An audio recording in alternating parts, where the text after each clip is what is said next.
homeless girl shared bread with Millionaire's son. And he knocked on her tent the next day.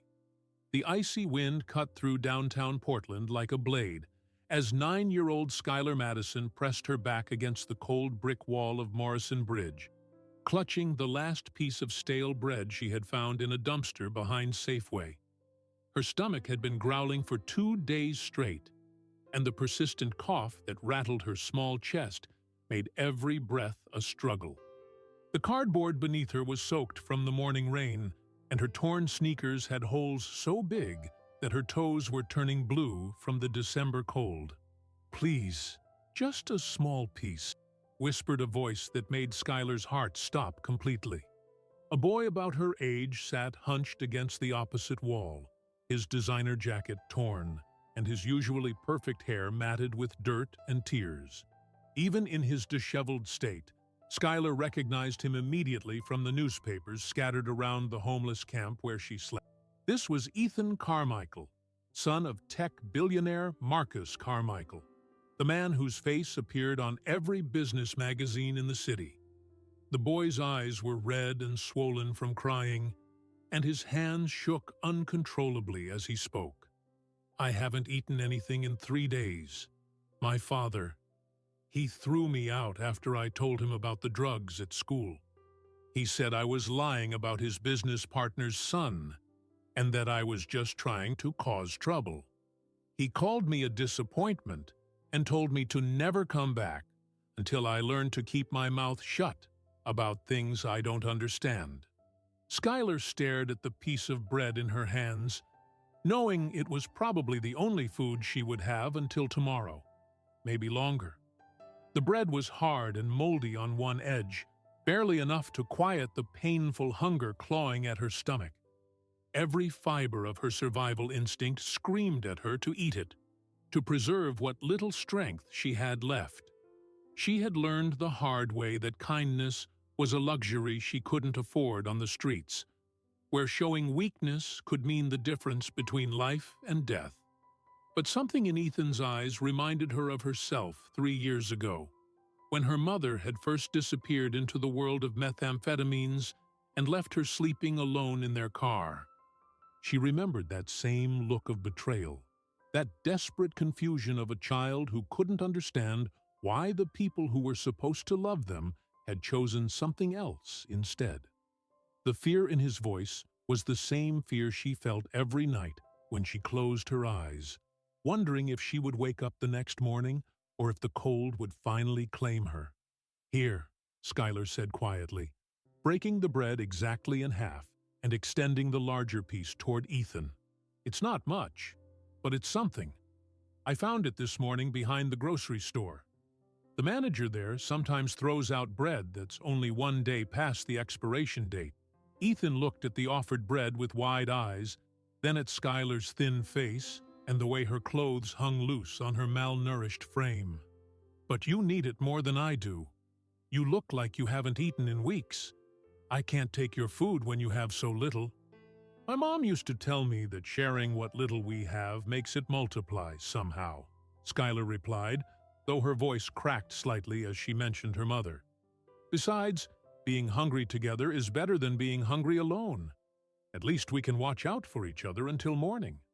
As Ethan took the bread with trembling hands, tears began flowing down his cheeks again. Not from hunger or cold, but from the shocking realization that this girl, who clearly had nothing, was willing to give him half of everything she had. In his 11 years of life surrounded by luxury and privilege, no one had ever shown him such pure, selfless kindness. "What's your name?" Ethan asked between small, careful bites of the precious bread. "Skylar Madison. I've been living under this bridge for about 8 months now, ever since the last foster family decided I was too much trouble to keep. What about you? I mean, I know who your father is, but what do you want me to call you?" "Just Ethan. Please, just Ethan. Right now, I don't want to be connected to that name or that life. Right now, I just want to be a regular kid who's scared and cold and doesn't know what tomorrow will bring." They sat in comfortable silence for a while, sharing the meager meal and watching the city lights reflect off the Willamette River below. Neither of them knew that this simple act of sharing bread would set in motion a chain of events that would change both their lives forever.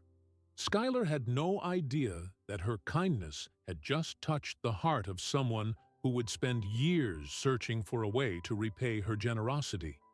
But as the night grew colder and they huddled together for warmth, both children fell asleep with slightly less hunger in their bellies and slightly less loneliness in their hearts, unaware that tomorrow would bring a reunion that neither of them could have possibly imagined. 6 years earlier, 3-year-old Skylar Madison had lived in a small apartment in southeast Portland with her mother, Brielle Madison, a woman whose bright smile and infectious laughter could light up any room she entered. Brielle worked double shifts at a downtown diner, her hands permanently stained with coffee and her back aching from carrying heavy trays. But she always came home with stories that made little Skylar giggle until her sides hurt. "One day, baby girl," Brielle would whisper as she tucked Skylar into their shared bed, "we're going to have our own little house with a garden where you can grow strawberries and sunflowers. You'll have your own room painted whatever color you want, and I'll read you bedtime stories every single night." Those were the days when Skylar believed in fairy tales and happy endings, when she thought mothers never left, and love was enough to conquer any problem. Brielle would draw pictures with her daughter using crayons stolen from restaurants, and they would create elaborate stories about princesses who saved themselves and dragons who just needed hugs instead of fighting. The first crack in their perfect world appeared when Skylar was 5 years old. Brielle had started working late more often, and when she came home, her eyes had a strange, distant look that Skylar didn't understand. Sometimes her mother would stare at the wall for hours, scratching at her arms until they bled, muttering about things that didn't make sense to a child's mind. "Mommy, are you sick?" Skylar had asked one evening when Brielle forgot to make dinner and sat crying at their tiny kitchen table instead. "Just tired, sweetheart. Mommy's just very, very tired," Brielle replied, but her voice sounded hollow, like she was speaking from inside a deep well. The bills began piling up on their kitchen counter. Bright red notices that Skylar couldn't read, but somehow understood, meant trouble. The electricity was turned off first, then the water, and finally they received the eviction notice that Brielle crumpled up and threw across the room in frustration and rage. "It's not fair!" Brielle screamed, though Skylar could never figure out what specifically wasn't fair. "I work so hard, but it's never enough.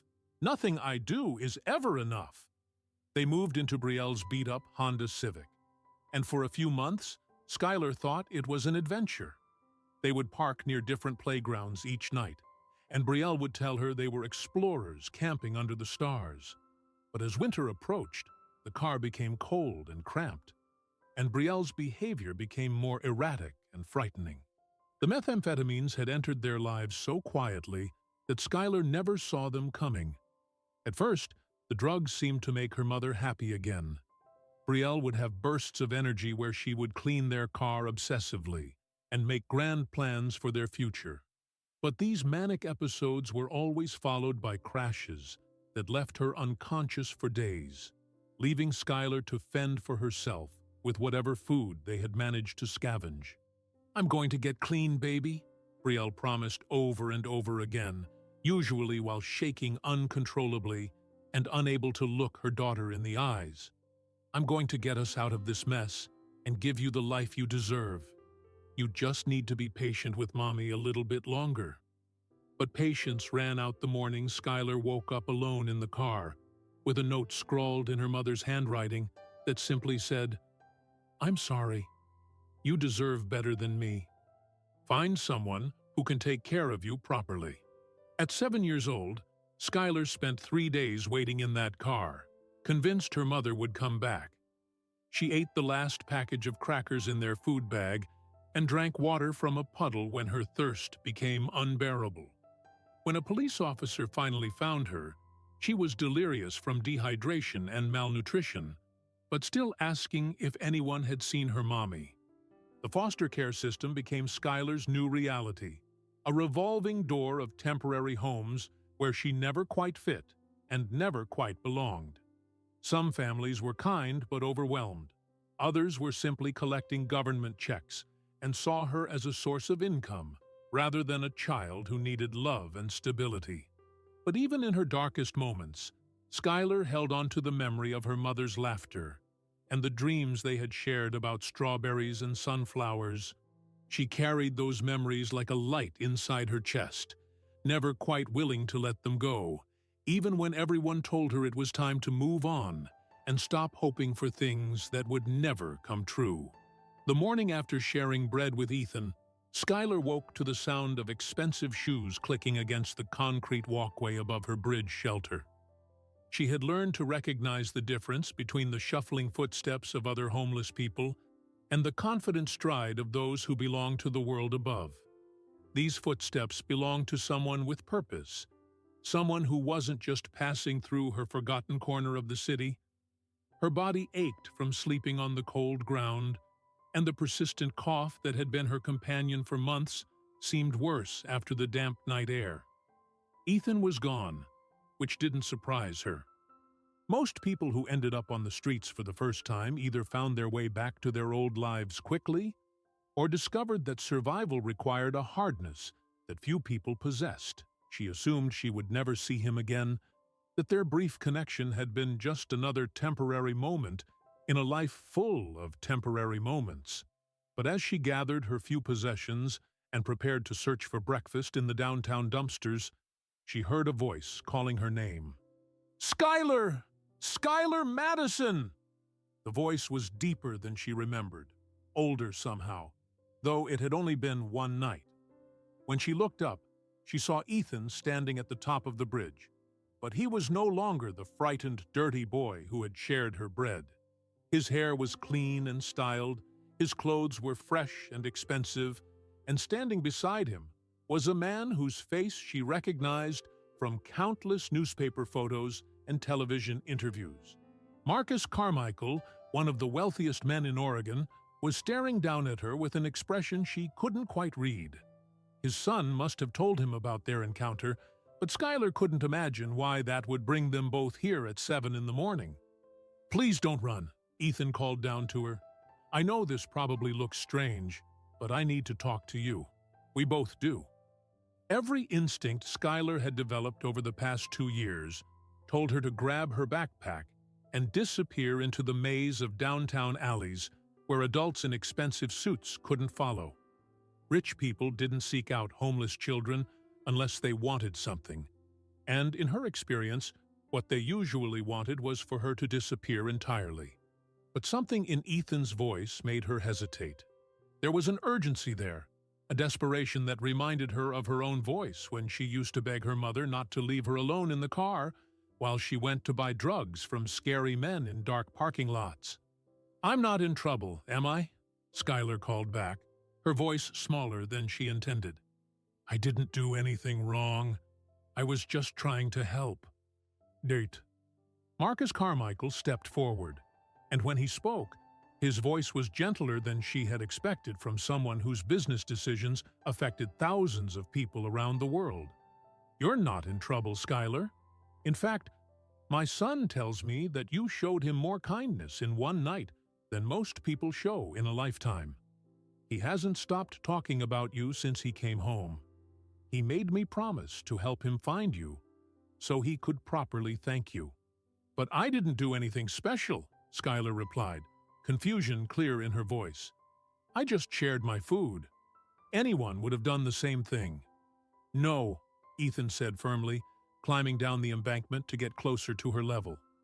"Most people wouldn't have. Most people, even people with plenty, wouldn't have given half of their last meal to a stranger. You did something incredibly brave and generous, and it changed something inside me."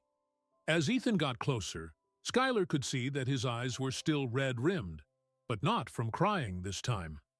They looked like he hadn't slept, like he had spent the entire night thinking about something important and overwhelming. My father and I had a long talk after I got home. Ethan continued. A lot of things that needed to be said finally got said. And we both realized that we wanted to do something meaningful, something that mattered. We want to help you, if you'll let us. Skylar's first instinct was to refuse. She had learned that accepting help often came with strings attached, expectations and conditions that were impossible for someone like her to meet. Foster families had helped her before, and social workers had helped her, and teachers had helped her. But somehow she always ended up disappointing them and finding herself back on the streets. I don't need charity, she said, though even as the words left her mouth, she knew they weren't entirely true. Her stomach was already growling again, and she could feel the weight of another day stretching ahead of her with no certainty about where her next meal would come from. It's not charity, Marcus Carmichael said, surprising her by sitting down on a concrete barrier so he was at her eye level instead of looming over her. It's gratitude. You gave my son something precious when he needed it most, and you asked for nothing in return. That kind of generosity deserves to be recognized and honored. Eat. But as the three of them stood there in the morning light, with the sounds of downtown Portland beginning to wake up around them, none of them realized that this moment of connection was about to be tested by forces beyond their control, and that sometimes the most generous offers come with the most devastating consequences. 24 hours later, Skylar found herself sitting in the back seat of Marcus Carmichael's Mercedes, watching familiar Portland neighborhoods blur past the window as they drove toward a part of the city she had only seen from a distance, the West Hills, where massive houses sat on carefully manicured lots, and every driveway held cars that cost more than most people made in a year. Her few possessions were packed in a new duffel bag that Marcus had bought for her, though she had insisted on keeping her old backpack as well.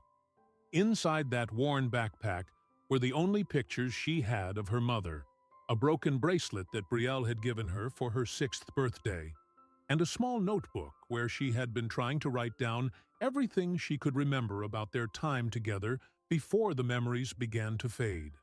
You don't have to be nervous, Ethan said from the seat beside her, though she could tell that he was nervous too. Mrs. Rodriguez is really nice. She's been helping our family for years, and she knows how to take care of people who have been through difficult things.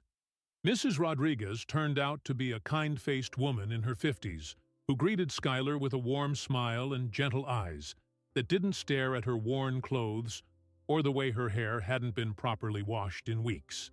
She led Skylar to a bedroom that was bigger than the entire apartment she had shared with her mother, complete with its own bathroom and a window that looked out over a garden full of the sunflowers she had always dreamed about. "This is your room for as long as you want it," Mrs. Rodriguez explained, showing Skylar where she could put her belongings and how to work the shower with its seemingly endless supply of hot water. "Mr. Carmichael has arranged for you to have everything you need, and Ethan is very excited to have a friend living close by." For the first week, Skylar felt like she was living inside someone else's dream. She had 3 meals a day, clean clothes that fit properly, and a bed with sheets that smelled like lavender instead of car exhaust and fear. Ethan showed her around the property, introduced her to his tutors, and shared his video games and books with the generous enthusiasm of someone who had never had to worry about losing his possessions. But as the days passed, Skylar began to feel the weight of expectations that no one had explicitly stated, but everyone seemed to assume. Mrs. Rodriguez would smile approvingly when Skylar used proper table manners, and Marcus would nod with satisfaction when he overheard her speaking politely to the household staff. She was being molded into someone acceptable, someone who could fit into their world without causing embarrassment or discomfort. The first real test came when Marcus arranged for her to be enrolled in the same private school that Ethan attended, a place where tuition cost more per year than her mother had ever made working double shifts at the diner. Skylar was given a new wardrobe, new school supplies, and a schedule packed with activities designed to help her catch up academically and socially. But on her first day at Westmont Academy, Skylar realized just how vast the gap was between her world and theirs. The other students spoke in casual references to family vacations in Europe, summer homes in the mountains, and parents whose names appeared regularly in the business section of newspapers.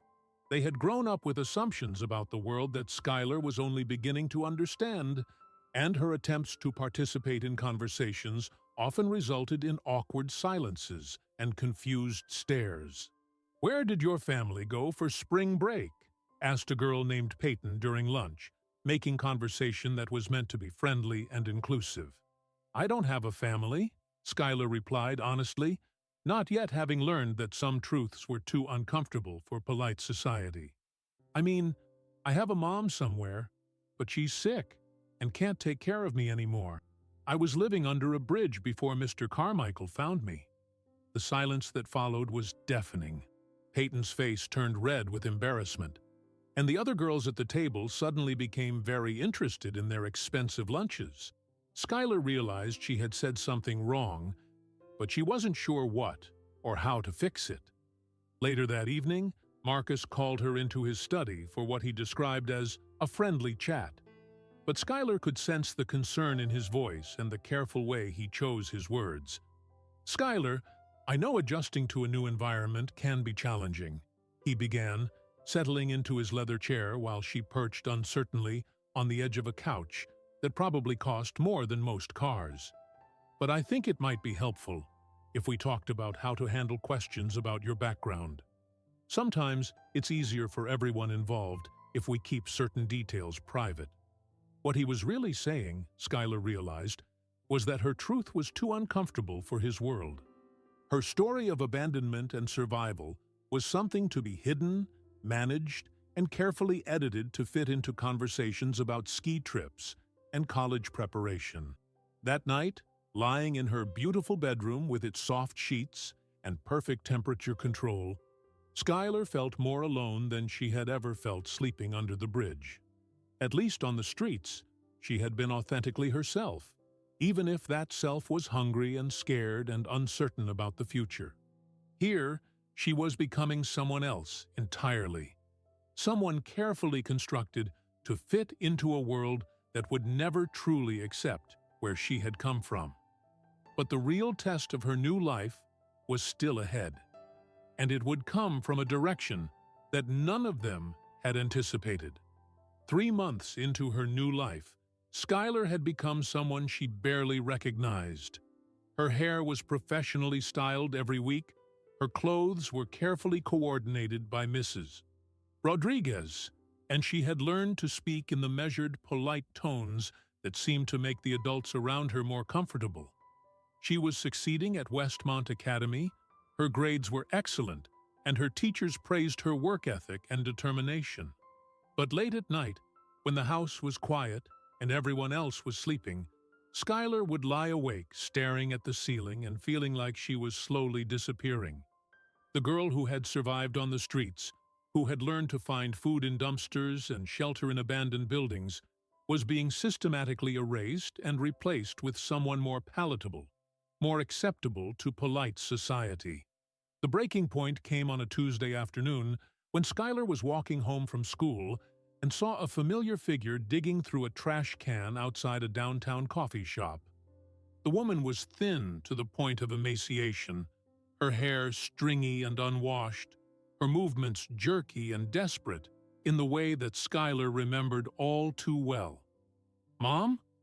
The word escaped from Skylar's lips before she could stop it, though she already knew it wasn't Brielle.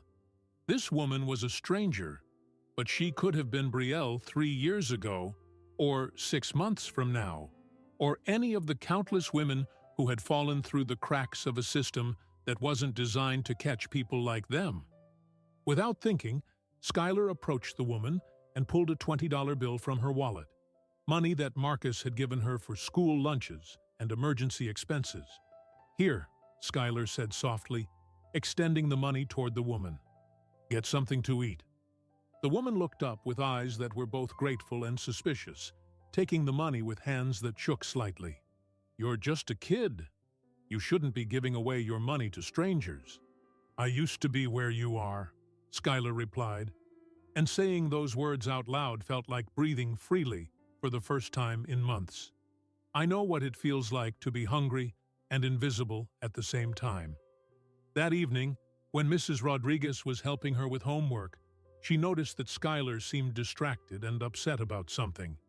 "Is everything all right, mija?" she asked, using the term of endearment that had become natural between them. "You seem troubled tonight." Skylar hesitated, then decided to tell the truth about her encounter with the homeless woman. She expected Mrs. Rodriguez to be proud of her compassion, to approve of her generosity the way everyone had praised her for sharing bread with Ethan under the bridge. Instead, Mrs. Rodriguez looked worried and slightly disapproving. "Skylar, honey, you have to be careful about giving money to people on the street. You don't know what they might use it for, and it's not safe for a young girl to be interacting with strangers like that. Mr. Carmichael provides for you very generously, but that money is meant to be used responsibly." The gentle rebuke felt like a slap across the face. Skylar realized that her act of kindness, the same impulse that had led her to share her last piece of bread with a hungry boy, was now being characterized as irresponsible and potentially dangerous. "But she was hungry," Skylar protested. "I could see it in her eyes. She looked exactly like my mom used to look when she was sick and hadn't eaten in days." "I understand that you want to help," Mrs. Rodriguez replied patiently, "but there are proper channels for that. Mr. Carmichael donates large amounts of money to homeless shelters and addiction treatment programs. That's the appropriate way to address these problems, not by handing cash to strangers on the street." That night, Skylar lay in bed thinking about the difference between the charity that rich people gave through tax-deductible donations to organizations they never had to see, and the direct, personal kindness that had connected her to Ethan in the first place. She was beginning to understand that her new world had very specific ideas about acceptable ways to help people, and most of those ways involved maintaining a comfortable distance from the actual suffering. The next morning, she woke up with a persistent cough that reminded her of the months she had spent sleeping in the cold and damp under Morrison Bridge. Mrs. Rodriguez immediately called the family doctor, who prescribed antibiotics and recommended rest. But Skylar couldn't shake the feeling that her body was rejecting this new life the same way her heart was. At school that day, she found herself staring out the classroom window during mathematics class, watching the maintenance workers who trimmed the perfectly manicured lawns and wondering what their stories were, where they went home to at night, whether anyone had ever asked them about their dreams or their struggles. "Miss Madison," her teacher called sharply, "perhaps you could share with the class what's so fascinating outside that window that it's more important than learning about algebraic equations." The other students turned to look at her, some with sympathy, others with the mild amusement that comes from seeing someone else get in trouble. Skylar realized that even here, in this place where she was supposed to belong now, she was still an outsider looking in. "I'm sorry," she said quietly. "I was just thinking about something." But what she was really thinking about was whether it was possible to save someone by taking them away from everything they had ever known, even if what they had known was difficult and painful and uncertain. She was beginning to wonder if rescue sometimes looked a lot like erasure, and whether the price of belonging somewhere was worth losing yourself entirely. 6 months after moving in with the Carmichaels, Skylar's carefully constructed new life began to unravel in ways that no one had anticipated. It started with small things. A letter addressed to Brielle Madison that was accidentally delivered to Marcus's house, a social worker who called asking about Skylar's well-being, and a newspaper article about a new treatment program for mothers struggling with addiction. The letter had been forwarded through several addresses, and by the time it reached Schuyler, it was worn and creased from its journey through the postal system. Inside was a handwritten note from a woman named Sharon at a rehabilitation facility in Salem, Oregon, about an hour south of Portland. "Dear Brielle," the letter began, "I hope this reaches you wherever you are. Your daughter Schuyler was asking about you when she came through our emergency shelter last year. I told her that if I ever heard from you, I would let you know that she's looking for you and that she loves you very much. I have some information about a new program that might be able to help you get clean and rebuild your relationship with your daughter. Please call me if you get this message." Schuyler read the letter 3 times before she fully understood what it meant. Her mother was alive, somewhere, and at least as recently as a year ago, she had been trying to get help. The woman at the shelter had met Schuyler and remembered her well enough to write this letter, which meant that even in her worst moments, Schuyler had made an impression on someone who cared enough to reach out. That evening, while Marcus was in his study working and Ethan was at soccer practice, Schuyler asked Mrs. Rodriguez if she could use the phone to make a long-distance call. "Of course, mija," Mrs. Rodriguez replied. "Is everything all right? You've seemed upset about something today." Schuyler showed her the letter and watched as Mrs. Rodriguez's expression shifted from curiosity to concern to something that looked almost like fear. "Schuyler, honey, I think we should wait to talk to Mr. Carmichael about this before you make any phone calls. This is a very delicate situation, and there might be legal considerations that we need to think about." But Schuyler had waited long enough. That night, after everyone else had gone to bed, she snuck into Marcus's study and used his phone to call the number on the letter. Sharon answered on the 3rd ring, and her voice was warm and familiar in a way that made Schuyler's chest ache with unexpected emotion. "I remember you," Sharon said immediately when Schuyler introduced herself. "You were so brave and so polite, even though you were clearly terrified. You kept asking if anyone had seen a woman named Brielle who used to laugh really loud and sing off-key in the shower." "That's her," Schuyler said, tears starting to flow down her cheeks. "That's my mom. Do you know where she is now? Is she okay?" "She's been in our program for about 4 months now," Sharon replied gently. "She's working very hard to get clean, and she talks about you every single day. She carries a picture of you in her wallet, and she's been saving money from her part-time job to try to find you and make amends for everything that happened." The conversation that followed was both heartbreaking and hopeful. Brielle was living in a sober house, working at a local grocery store, and attending meetings every day to maintain her sobriety. She had been clean for longer than she had been since Schuyler was a toddler, and she was desperate to reconnect with her daughter and try to rebuild their relationship. "She knows she has a lot to make up for," Sharon explained. "She's not expecting forgiveness, and she's not expecting you to want to live with her again. She just wants the chance to tell you that she's sorry, and that leaving you was the worst mistake of her life." When Schuyler hung up the phone, she sat in Marcus's study for a long time, staring at the family pictures on his desk and thinking about the complicated nature of love and responsibility and second chances.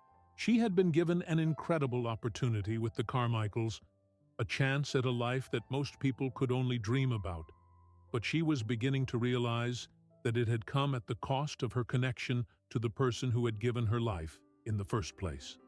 The next morning, she made a decision that would change the course of everyone's future. She decided to tell Marcus and Ethan about the phone call, about her mother's recovery, and about her desire to see Brielle again, even if it meant risking everything she had gained in the past 6 months. What she didn't anticipate was how that conversation would force all of them to confront their own assumptions about family, loyalty, and what it really means to save someone who might not need saving in the way they had imagined. The conversation with Marcus and Ethan took place the following Saturday morning in the family's sunroom, surrounded by the lush plants and comfortable furniture that had come to represent safety and stability in Skylar's mind. But, as she explained about the letter from Sharon and her phone conversation about her mother's recovery, she watched their expressions shift from surprise to concern, to something that looked uncomfortably like betrayal. "Skylar," Marcus said carefully, setting down his coffee cup with the deliberate precision he used during difficult business negotiations, "I understand that this must be confusing and emotional for you, but I think we need to be very realistic about what's happening here. Your mother abandoned you when you were 7 years old. She left you alone in a car for 3 days without food or supervision. The trauma of that experience is part of what led to your difficulties in foster care and ultimately to you living on the streets." "But she was sick," Skylar replied, feeling defensive in a way that surprised her with its intensity. "She was addicted to drugs, and addiction is a disease. She couldn't control what was happening to her, and now she's getting help. She's been clean for 4 months, and she's working and living in a stable environment. Isn't that what recovery looks like?" Ethan, who had been unusually quiet during the conversation, finally spoke up. "Skylar, I know you want to believe that she's changed, but what if she hasn't? What if this is just temporary, and she ends up hurting you again? You've built a good life here. You're doing well in school. You have friends. You have people who care about you and can provide for you. Why would you want to risk all of that?" The question hung in the air between them, and Skylar realized that this was the fundamental difference in how they viewed her situation. To Marcus and Ethan, her mother represented danger and instability, a threat to the carefully constructed life they had built around her. To Skylar, her mother represented the only authentic connection she had ever had, the person who had known her before she became a project to be managed and improved. "Because she's my mother," Skylar said simply. "Because she used to sing me lullabies and make up stories about princesses who saved themselves. Because she worked double shifts at a diner so we could have food and a place to live. And when she got sick, she tried to protect me by leaving instead of letting me watch her destroy herself. Because even when she was at her worst, she never stopped loving me, and I never stopped loving her." Mrs. Rodriguez, who had been listening from the doorway, stepped into the room with an expression of deep concern. "Mija, we all want what's best for you," she said gently. "But sometimes what feels right emotionally isn't what's best for our future. You have opportunities here that most children could never dream of. Mr. Carmichael has arranged for you to attend one of the best schools in the state, and he's already started a college fund for you. You could have any career you want, any life you want. Your mother, even if she's doing better now, can't offer you those same opportunities." Skylar looked around the room at these 3 adults who genuinely cared about her and wanted her to succeed, and she realized that they couldn't understand why those opportunities felt hollow when they came at the cost of denying where she had come from and who she really was. "What if I don't want the same things you want for me?" she asked quietly. "What if having a relationship with my mother is more important to me than going to college or having a career that impresses people? What if I'd rather be authentically myself, even if that self is messier and more complicated than the version of me that fits into your world?" The silence that followed was heavy with disappointment and misunderstanding. Marcus clearly couldn't comprehend how anyone would choose uncertainty over security, how anyone would risk a guaranteed future for the possibility of reconnecting with someone who had already proven unreliable. "Skylar," he said finally, "I think you're romanticizing a relationship that caused you tremendous pain. Your mother may be in recovery now, but addiction is a lifelong struggle. Even if she's doing well today, there's no guarantee that she'll continue to do well tomorrow.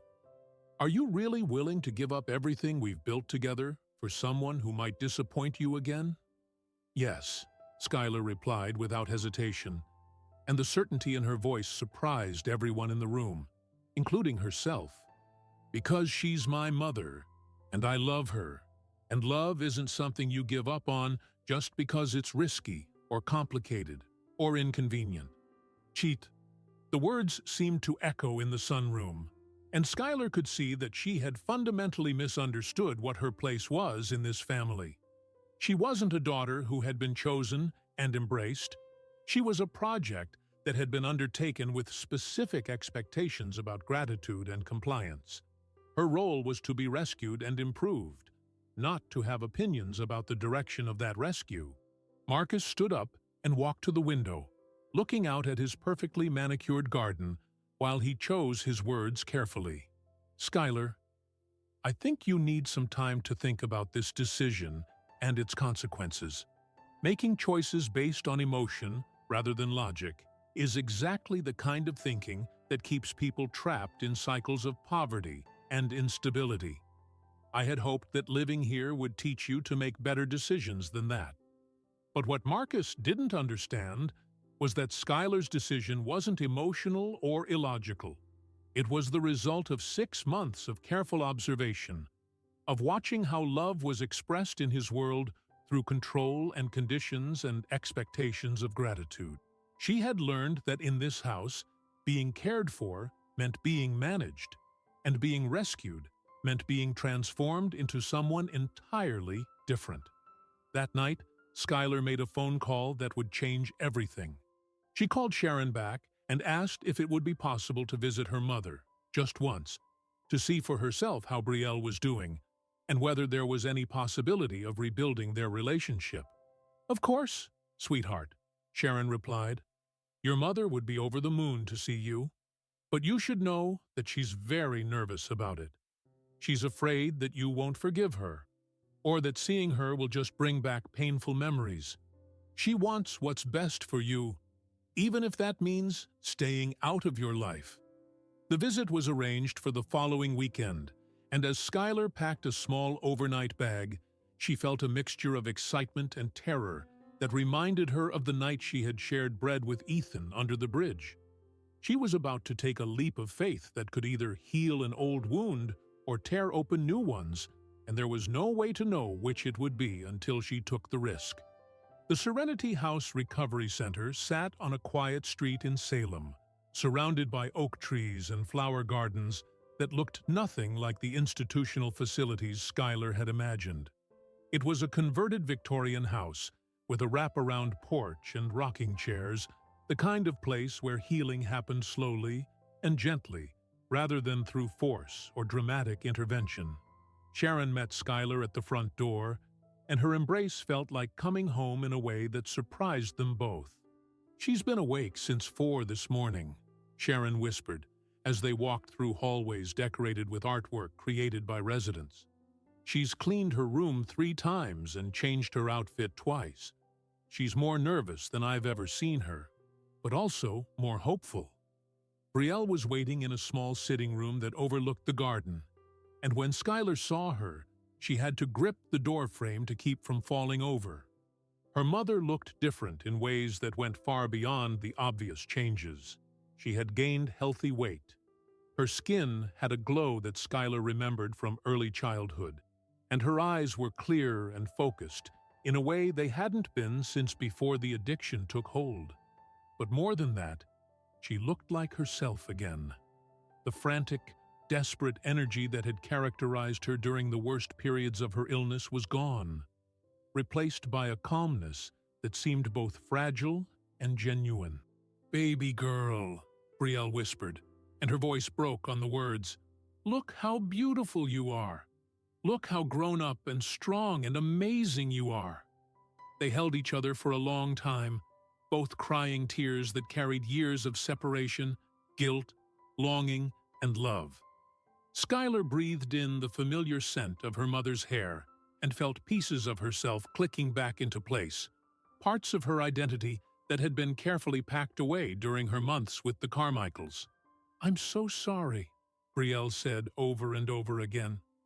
"I'm so sorry for leaving you, for not being strong enough to fight the sickness, for all the ways I failed you when you needed me most. I know I don't deserve forgiveness, and I know I don't deserve another chance. But I want you to know that not a single day has passed that I haven't thought about you and missed you and wished I could take back every mistake I made." Skylar pulled back to look at her mother's face, studying the changes that recovery had brought and searching for signs of the instability that everyone had warned her about. "Tell me the truth," Skylar said quietly. "Are you really better? Not just right now, but really, truly better, in a way that's going to last?" Brielle's answer was honest, in a way that surprised them both. "I don't know," she replied. "I hope so. I'm working harder than I've ever worked at anything to stay clean, and I'm learning things about myself and my addiction that I never understood before. But recovery isn't something you achieve once and then it's finished. It's something you choose every single day, and some days are harder than others." She paused, seeming to gather courage for what she needed to say next. "What I do know is that I'm not the same person who left you in that car 3 years ago. That woman was drowning, and she was so afraid of taking you down with her that she convinced herself that abandoning you was an act of love. I know now that it was an act of cowardice, and I know that if I'm going to be your mother again, I have to be brave enough to fight for our relationship every single day, the same way I fight to stay sober." They spent the afternoon walking through the gardens and talking about everything that had happened during their separation. Brielle wanted to hear about Skylar's time in foster care, her months on the street, and her current situation with the Carmichaels. She listened without judgment, asked thoughtful questions, and never once suggested that Skylar's choices or feelings were wrong or misguided. "The Carmichaels sound like good people who genuinely care about you," Brielle said as they sat together on a bench surrounded by sunflowers. "And it sounds like they've given you opportunities that I could never provide. I want you to know that if staying with them is what's best for your future, I'll support that decision, even though it would break my heart." "But what if I don't want opportunities that come with conditions?" Skylar asked. "What if I want to be with someone who loves me exactly as I am, even if that means having less money or fewer chances to impress people?" Brielle smiled, and for the first time since their reunion, she looked like the confident, laughing woman Skylar remembered from early childhood. "Then we figure out how to build a life together that honors who we both are and who we're becoming. It won't be easy, and it won't be perfect, but it will be real, and it will be ours." As the sun began to set, and their visit drew to a close, Skylar realized that she had a choice to make that would affect not just her own future, but the futures of everyone who had invested in her well-being. She could return to the Carmichaels and continue on the path they had laid out for her, or she could choose the uncertain, difficult, authentic path of rebuilding a relationship with her mother. For the first time in months, she felt like herself again. Like the girl who had been brave enough to share her last piece of bread with a hungry stranger, even when sharing meant she might go without. The drive back to Portland was silent, except for the sound of rain against the windshield and Skylar's thoughts racing through all the possible consequences of the decision she knew she had to make. Mrs. Rodriguez had picked her up from the recovery center, and though she was too polite to ask direct questions about how the visit had gone, Skylar could feel her curiosity and concern radiating from the driver's seat. When they arrived at the Carmichael house, Marcus and Ethan were waiting in the living room with expressions that suggested they had spent the day discussing strategy for handling whatever emotional upheaval Skylar might be experiencing after seeing her mother. "How was your visit?" Marcus asked carefully, using the tone he might use with a business partner whose reaction to a proposal was difficult to predict. "It was good," Skylar replied, setting down her overnight bag and facing the 3 adults who had become her surrogate family. "Really good." better than I expected, and more honest than I hoped." She could see Marcus and Mrs. Rodriguez exchange a look that suggested they had anticipated this response and prepared arguments to counter it. "Skylar," Marcus began, "I want you to know that whatever you're feeling right now is completely understandable.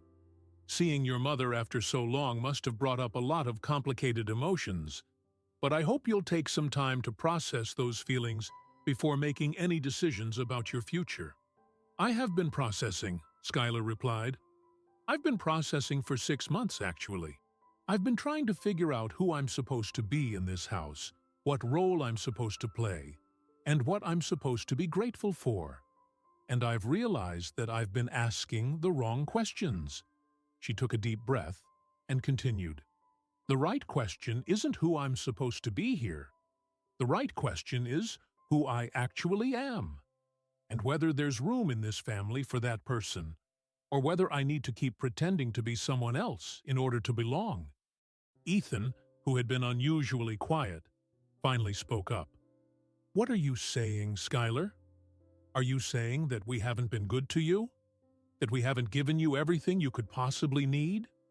"You've given me things," Skylar replied, and there was no anger in her voice, just a sadness that seemed to come from deep in her chest. "You've given me beautiful clothes and a beautiful room and a beautiful education. You've given me opportunities and experiences that most people never get to have. But you've never given me permission to be myself." She looked around the room at their confused faces and realized that they genuinely didn't understand what she was trying to tell them. "When I gave you half my bread under that bridge, Ethan, I wasn't trying to impress anyone or prove anything about my character. I was just doing what felt right in that moment, what my heart told me to do. That's who I am. I'm someone who shares what she has, even when she doesn't have much. I'm someone who talks to homeless people on the street because I remember what it feels like to be invisible. I'm someone who loves her mother, even though her mother is sick and imperfect and has made terrible mistakes." Marcus stood up and began pacing, clearly struggling with frustration and something that might have been disappointment. "Skylar, those are admirable qualities, but they're not practical for building a successful life. Emotional decisions and sentimental attachments are luxuries that people in your situation can't afford. I've been trying to teach you to think strategically, to make choices based on logic and long-term planning rather than immediate feelings. But what if my feelings are more important to me than my strategy?" Skylar asked. "What if I would rather be poor and authentic than rich and fake? What if the most successful life I can imagine is one where I get to love people without conditions and help people without judgment and be honest about where I come from and who I am?" The silence that followed felt like a chasm opening up between them. Skylar could see that her words had hurt them, that they interpreted her choice as a rejection of their love and generosity, rather than an affirmation of her own values and identity. "I'm going back to live with my mother," she said quietly. "Not because I don't appreciate everything you've done for me, and not because I don't care about you, but because I need to find out who I am when I'm not trying to be who other people think I should be." Mrs. Rodriguez began crying softly, and Ethan looked like he had been slapped. Marcus just stood by the window, staring out at the garden where Skylar had once imagined she might belong. "I understand," Marcus said finally, though his voice suggested that he didn't understand at all. "I hope you realize what you're giving up, and I hope your mother is able to provide you with the stability and support you're going to need. If this doesn't work out the way you're hoping, our door is always open." But Skylar could hear in his tone that the door wouldn't really be open, not in the same way. This decision had changed something fundamental between them, had revealed differences in values and priorities that couldn't be easily bridged. That night, as she packed her belongings for the second time in 6 months, Skylar felt both terrified and more alive than she had felt, since the night she had shared bread with a hungry boy under Morrison Bridge. She was choosing uncertainty over security, authenticity over opportunity, love over logic, and she had no idea whether she was making the biggest mistake of her life or the most important decision she would ever make. 2 years later, Skylar Madison Walsh stood in the kitchen of the small apartment she shared with her mother in a working-class neighborhood of Salem, making sandwiches for the lunch program at Serenity House. At 14, she had grown tall and confident, with her mother's bright eyes and a smile that seemed to carry both wisdom and hope. Brielle, now 3 years sober and working as a counselor for other women in recovery, was humming while she prepared a pot of soup for the community dinner they hosted every Tuesday evening. Their apartment was small and simply furnished, but it was filled with laughter, honest conversation, and the kind of authentic love that didn't come with conditions or expectations.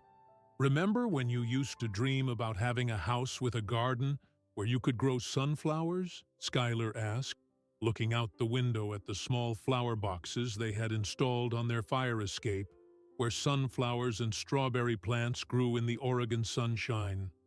"I remember," Brielle replied, smiling at the memory. "I also remember thinking that happiness meant having things instead of being present for the moments that matter." Their life wasn't easy. Brielle's job at the recovery center didn't pay much, and Skylar attended the local public school where she had to work hard to keep up academically after transitioning from the elite private education the Carmichaels had provided. But their struggles felt different from the desperate survival mode that had characterized their earlier years together. These were challenges they faced as a team, problems they solved through communication and creativity rather than desperation and avoidance. Skylar had maintained her relationship with Ethan, though it had changed significantly after her decision to leave his family's house. He visited Salem occasionally, and they wrote letters back and forth about their different schools, their different worlds, and the friendship that had survived despite the adults' disappointment and disapproval. "I still don't understand why you chose this life over the one my father could have given you," Ethan had written in his most recent letter. "But I've been thinking about that night under the bridge, and how sharing your bread with me was the kindest thing anyone had ever done. Maybe you're still the same person who shares what she has, even when what she has isn't much. Maybe that's more important than I realized."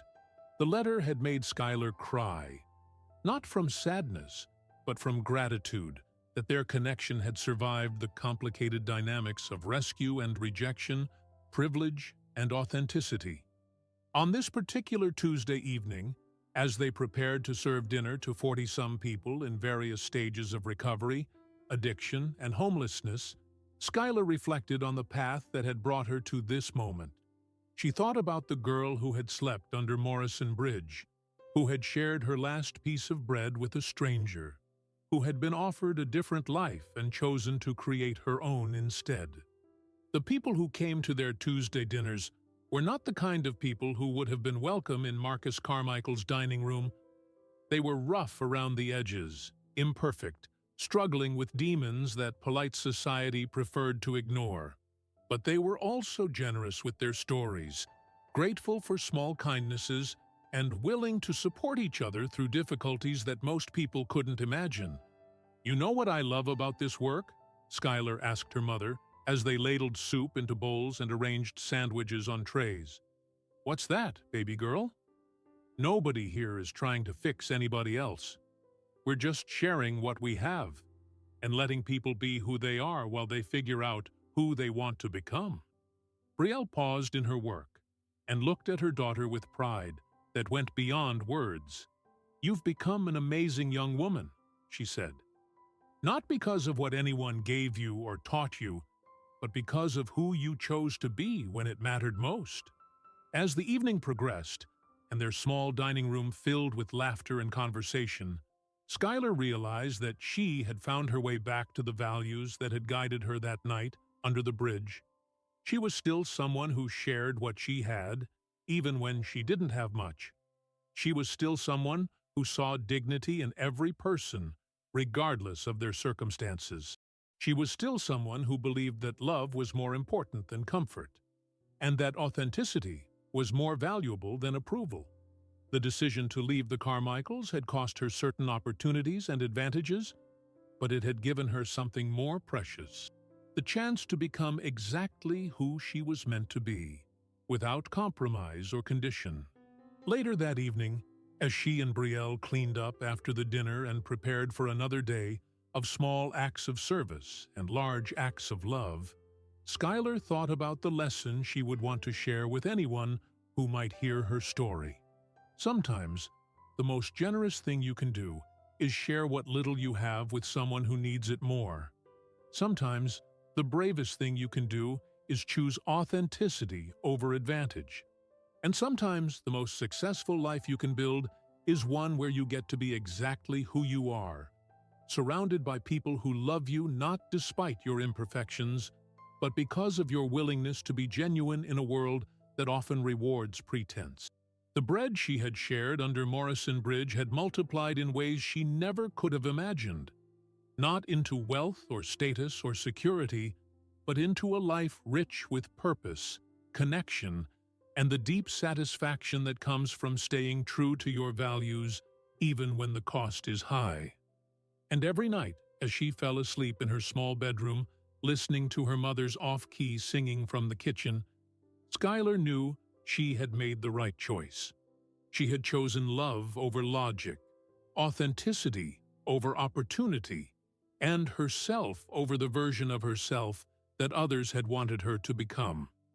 It was exactly the choice that 9-year-old girl under the bridge would have made, and exactly the choice that would define the woman she was still becoming. Did this story touch your heart? Let us know in the comments. What score would you give it from 0 to 10? Your feedback helps us create even more powerful stories. Tell us which city you're watching from, subscribe to the channel, turn on notifications so you don't miss the next story, and click the final screen to watch more emotional journeys. Thank you for staying with us.